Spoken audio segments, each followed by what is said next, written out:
Welcome back to Gear Up Windows YouTube channel.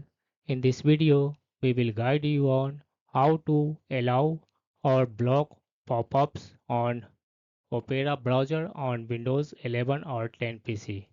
For this, first open Opera browser, then click on this one menu icon and select settings in the drop-down menu. Under Opera settings, select this one privacy and security in the left sidebar. On the right, under privacy and security section, click on this one option, site settings. Under this one, click on this one, pop-ups and redirects. To block all pop-ups and redirects, use this one option that says don't allow sites to send pop-ups or use redirects.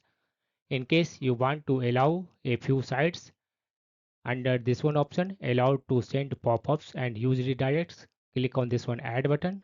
Here you can add a website you want to allow pop-ups and click on this one add button. In case you want to allow pop-ups for all the websites, select this one option. Sites can send pop-ups and use redirects.